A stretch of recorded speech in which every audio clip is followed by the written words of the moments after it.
محرم الحرام محرم کا ہی مہینہ تھا 61 ہجری تھا کہ جب نواسہ رسول جگر دوشہ حضرت علی المرتضیٰ شیر خدا کا اللہ تعالیٰ وجہ کریم امام علی مقام امام حسین رضی اللہ تعالیٰ عنہ کو شہید کیا کہ کربلا کے میدان کے اندر آپ کے رفقا و خاندان والوں کے ساتھ وہ محرم الحرام کا ہی مہینہ مبارکہ تھا. تو یہ مہینہ کی نسبتیں اپنے نام کے اندر ہوئے ہوئے کئی نسبتیں. اب جب یہ مہینہ کی نسبتیں اپنے دامن میں لیے ہوئے ہیں تو رب کا قرآن میں فرماتا ہے وَذَكِّرْهُمْ بِأَيَّامِ اللَّهِ اللہ کے ایام کے اندر نصیحت حاصل کرو, نصیحت کو یاد کرو, رب کی اطاعت و فرما برداری میں اور بڑھ جاؤ. تو اس مہینے میں کرنا کیا ہے؟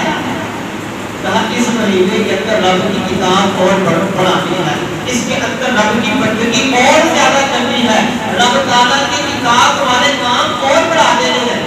کون سے کام بڑھا دینے ہیں؟ وہ احادیث طیبہ کا مطالعہ کیجیے. حضور رحمت کائنات صلی اللہ علیہ وسلم سے پوچھا گیا, صحیح مسلم شریف کی حدیث ہے, عرض کیا یا رسول اللہ علیہ السلام افضل الصلاۃ بعد الصلاۃ المکتوبہ, یا رسول اللہ افضل نماز فرض نماز کے بعد افضل ترین نماز کون سی ہے؟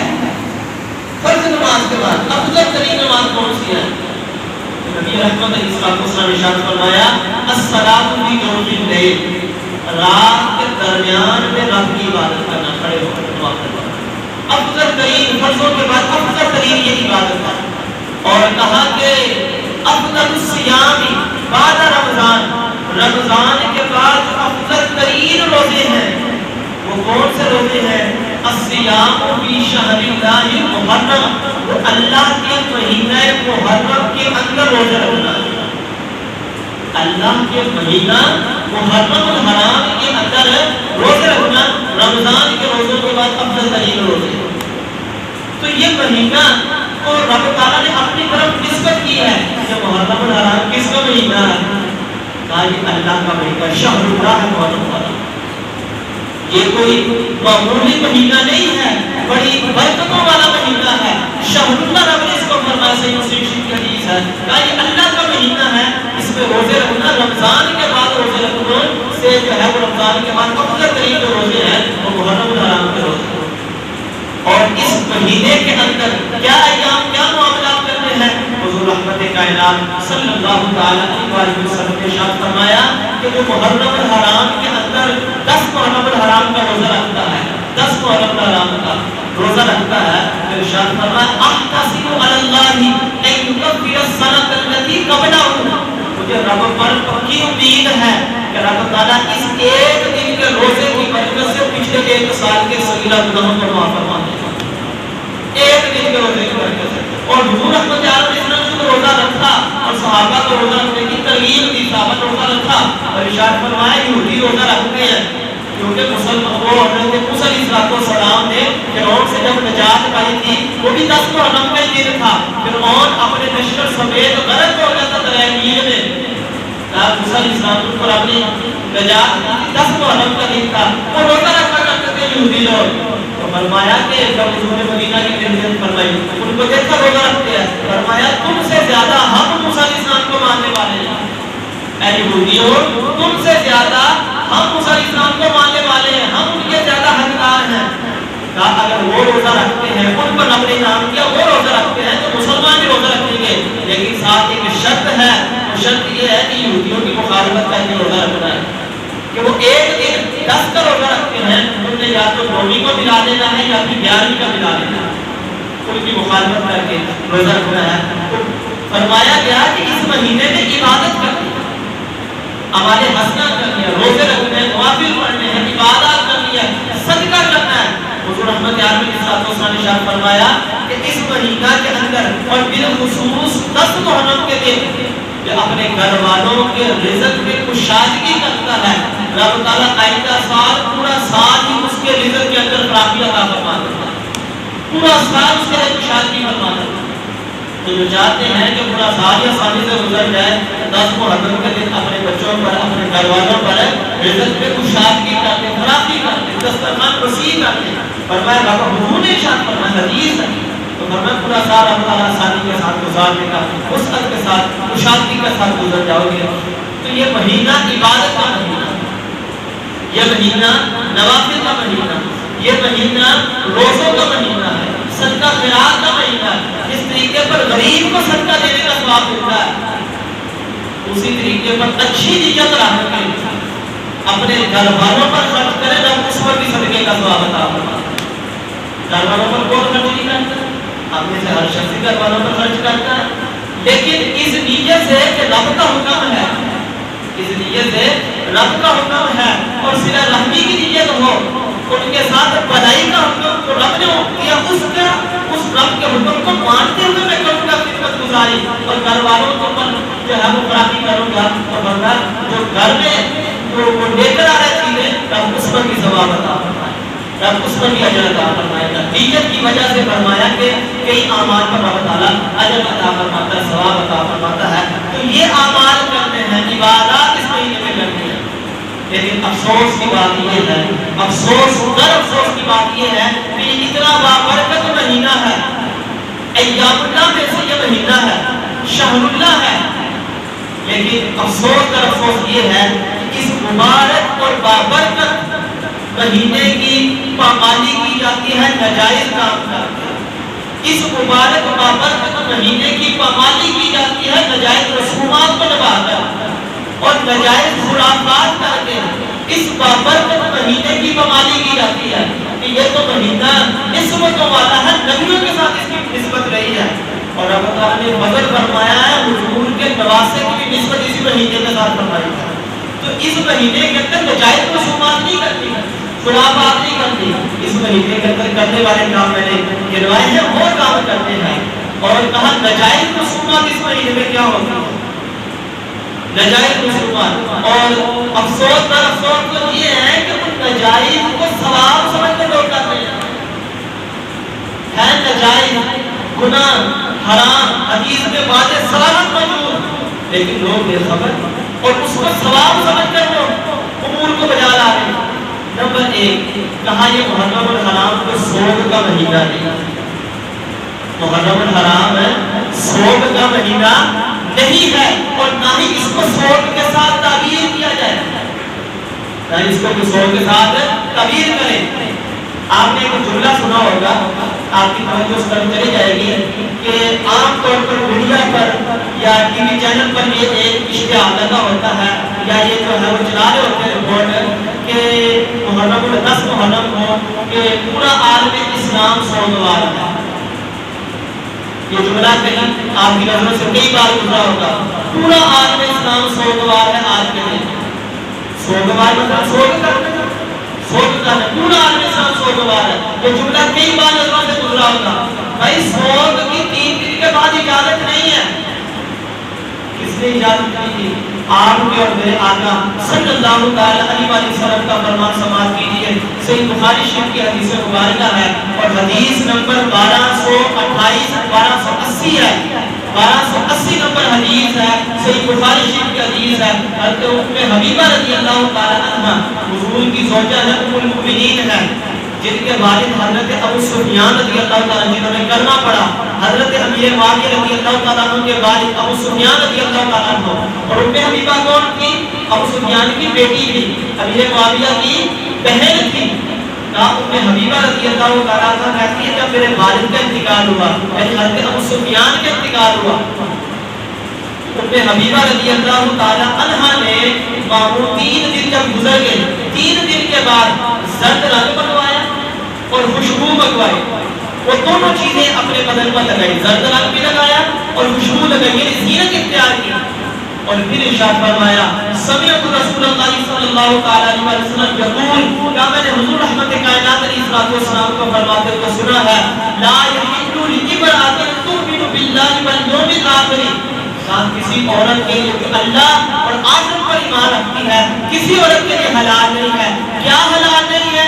ایہدا علی میت فوق ثلاث، ایہدا علی میت فوق ثلاث، کسی عورت کے لیے حلال نہیں ہے کہ وہ 3 دن سے زیادہ کسی میت پر سوگ کرے، کسی میت پر سوگ کرے، کسی عورت کے لیے حلال نہیں ہے الا علی زوج، مگر شوہر کے لیے، مگر شوہر کے لیے، اس کے لیے وہ زوج کتنا کرے گی؟ کہا وہ 4 مہینے 10 دن تک وہ عدت گزارے گی، بقیہ کسی عورت کے لیے جائز ہی نہیں ہے وہ 3 دن سے زیادہ سوگ کرے، حلال ہے جو اللہ اور آخرت پر ایمان رکھتی ہے۔ تو کہا مجھے حاجت نہیں تھی یہ خوشبو منگوانے کی، مجھے ضرورت نہیں تھی یہ زرد رنگ منگوانے کی، میں نے تمہیں حدیث سمجھانے کے لیے خوشبو بھی منگوائی ہے، زرد رنگ بھی منگوایا ہے، تاکہ پتہ چل جائے اگرچہ میرے والد کا انتقال ہو گیا، لیکن 3 دن کے بعد جہاں وہ سوگ منانا جائز ہے نہیں ہے، تو کہا سوگ منایا جائے، تو سوگ منانا 3 دن کے بعد جائز ہے نہیں، حدیث کے اندر فرما دیا گیا۔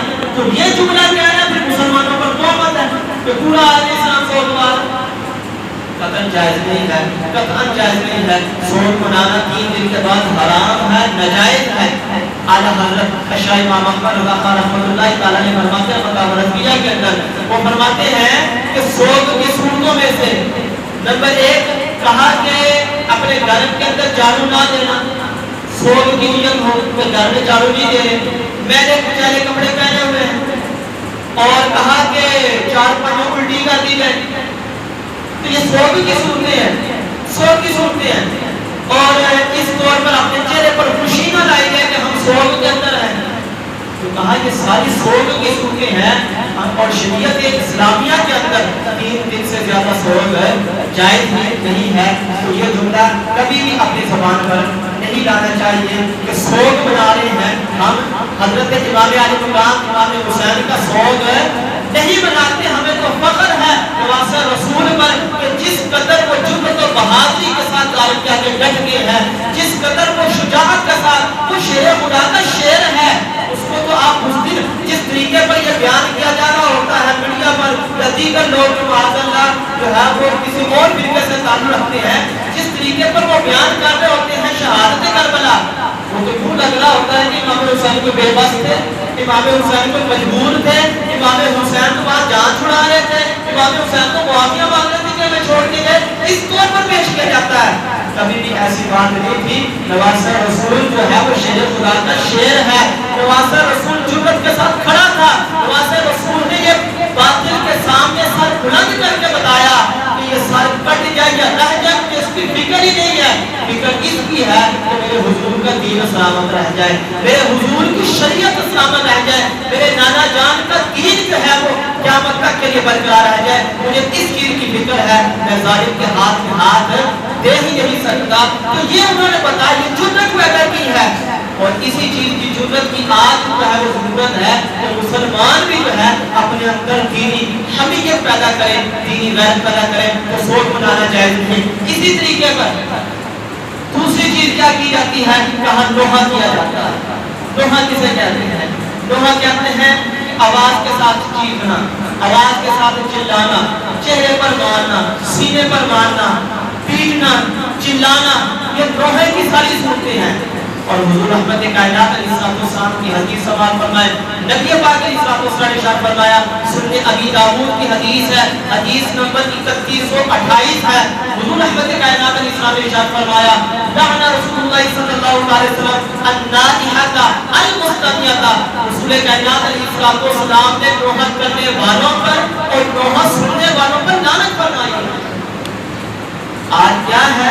رکشوں کے اندر دیکھ لیں، گاڑیوں کے اندر دیکھ لیں، گھروں کے اندر، دفاتر کے اندر دیکھ لیں، معاملات کو لوہا لگایا ہوا وہ سن رہے ہیں، کوئی فکر ہی نہیں ہے کہ یہ لوہا کرنا، یہ چیخنا، آواز کے ساتھ چلانا اور رونے کی آوازیں نکالنا، یہ تو لوہا ہے، اور حضور لعنت فرما رہے اس پر۔ اور دوسری حدیث الترغیب والترہیب کی سماعت فرمائے، حضور رحمت کائنات علیہ السلام نے ارشاد فرمایا، صوتان ملعونان، 2 آوازیں بڑی ہی ملعون ہیں، کون سی؟ کہا مسمار یوتا نعمت، جب رب کی نعمت ملے تو اس وقت باجے بجانا، ورنت یوتا مصیبت، اور اگر مصیبت پہنچ جائے تو اس پر واویلا کرنا، چیخنا، چلانا۔ کہا یہ 2 آوازیں بڑی ہی رب تعالیٰ کے ہاں ملعون آوازیں ہیں، تو ان چیزوں سے تو منع کیا گیا ہے کہ یہ کام نہیں کرنے۔ تو لوہا کرنا حرام ہے، ناجائز ہے، گناہ کبیرہ ہے، صبر کا حکم ہے، صبر کا حکم۔ اور فرمایا کہ کئی لوگوں کو دیکھا ہوگا بڑے پہن لیتے ہیں، گلے کے اندر زنجیریں پہن لیتے ہیں، پورے کے پورے زنجیروں میں جکڑ جاتے ہیں. لوہا پہننا تو جہنمیوں کا زیور قرار دیا گیا، جہنمیوں کا زیور ہے لوہا پہننا. اور حدیث کے اندر یہ بھی جو لوگ بڑی بڑی انگوٹھی پہن لیتے ہیں، یہ بھی ذرا تھوڑی سی غور کریں. نبی رحمت علیہ السلام کی شریعت کے اندر یہ لوہا پہننے کی، یہ کڑے پہننے کی یہ اجازت نہیں ہے.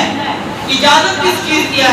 شاہ امام احمد خان رحمۃ اللہ تعالی علیہ فتاوی رضویہ میں ارشاد فرماتے ہیں کہ ایک انگوٹھی کی اجازت ہے، وہ بھی چاندی کی ہو اور وہ بھی 4.5 ماشے سے کم وزن کی ہو، اور وہ بھی ایک انگوٹھی، اور اس میں نگ بھی ایک ہی ہو.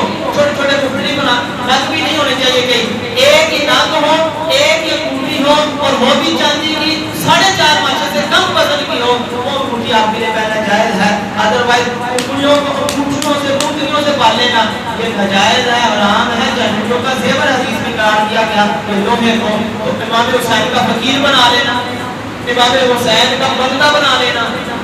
کبھی بھی شریعت نے کسی کو بندہ تو نہیں بنایا، شریعت نے کبھی کسی کو فقیر نہیں بنایا.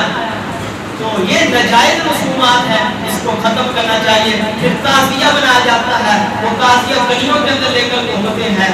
وہ پہلی بات یہ ہے کہ امام حسین کی وہ شبیہ بناتے ہیں، ان کی قبر کی، امام حسین کی قبر کی شبیہ بنا کر اس پر پیٹنا، اس پر چلانا، اس پر واویلا کرنا، یہ قطعاً ناجائز امور ہے، اور یہ کسی بھی طرح کی اس کی اجازت نہیں ہے. پھر اس کو جا کر وہاں ایک مخصوص جگہ ہوتی ہے، وہاں اس کے اندر جو ہے وہ قبر رکھی ہوتی ہے، اس کو اٹھاتے ہیں. ایک سرخ رنگ کی اور ایک جو ہے وہ سبز رنگ کی قبریں رکھی ہوتی ہیں، اور اس کو اٹھاتے ہیں، جا کر وہاں پھر دفن کرتے ہیں. یہ سارے ناجائز رسومات ہیں، اسلام کے ان کے ساتھ کوئی تعلق نہیں ہے. اسلام کیا حکم دیتا ہے؟ اسلام ہمیں صبر کا حکم دیتا ہے. اور یہ امام علی مقام امام حسین نے وہاں خطبہ پہلے ارشاد فرمایا، اپنے جو خاندان والے تھے، جو آپ کی بیٹیاں تھیں، آپ کی خواتین تھیں، ان سے آپ نے خطبہ ارشاد پہلے فرمایا تھا. فرمایا تجھے لال کی بات یہاں شہید کیا جائے گا اور تمہیں ضرور دکھ پہنچے گا، مصیبت پہنچے گی، لیکن میری نصیحت ہے، نہ چہرے پر مارنا ہے، نہ سینے پر مارنا ہے، نہ تمہاری آوازیں خیموں سے باہر جانی چاہیے. تم جانتے ہو کہ تم کوئی معمولی خواتین نہیں ہو، تم جو ہے وہ آل رسول کا گھرانہ ہو. تو کہا یہ حکم دیا گیا، صبر کا حکم دیا گیا، اور اسی صبر کو برقرار رکھنا ہے. ایسی مجالس میں جانا ناجائز ہے جہاں ناجائز رسومات. دیکھیں آپ کہتے ہیں کہ سب کو سننا چاہیے، مجھے ایک بار کا انداز کی دن سے پوچھ کر جواب دیجیے. جو حضرت ابوبکر صدیق کو ظالم قرار دیتے ہیں، جو کہ ابوبکر صدیق نے ان کا حق نہیں دیا تھا فاطمہ زہرا کا، وہ ظالم تھے معاذ اللہ. آیا آپ کا ایمان گوارا کرتا ہے کہ ابوبکر صدیق کو ظالم کہنے والے کی بات سماعت کرے؟ آپ کا ایمان اجازت دیتا ہے کہ حضور نے ارشاد فرمایا ایک پلڑے کے اندر میری ساری امت کا ایمان رکھ دو، دوسرے پلڑے میں میرے اکیلے ابوبکر کا ایمان رکھ دو، میرے ابوبکر کا ایمان سب پر بھاری ہو جائے گا، سب پر بھاری ہو جائے گا. جس ابوبکر صدیق کا اتنا تگڑا ایمان ہو، اس پر کوئی ظالم کہہ جائے، اس کو یہ کہہ جائے کہ انہوں نے حق نہیں دیا تھا، اس کی مجلس میں بیٹھو گے، اس کی بات سنو گے، تو تمہارا ایمان پھر کہاں جائے گا؟ اور حضور نے ارشاد فرمایا من تشبہ بقوم فہو منہم، جو جن سے مشابہت اختیار کرے گا وہ انہی کے ساتھ اٹھایا جائے گا، انہی کے ساتھ رکھا جائے گا. اور قرآن کی نصیحت موجود ہے، ہمیں یتولہم منکم فانہم منہم، جو جن سے دوستی رکھے گا وہ انہی کے ساتھ ہوگا، وہ انہی کے ساتھ ہوگا. تو یہ ناجائز رسومات کو ختم کرنا چاہیے. کرنا کیا ہے؟ کرنا یہ ہے کہ جگہ جگہ حضور کے صحابہ کا بھی ذکر کرے، حضور کی آل بیت اطہار کا بھی تذکرہ کرے.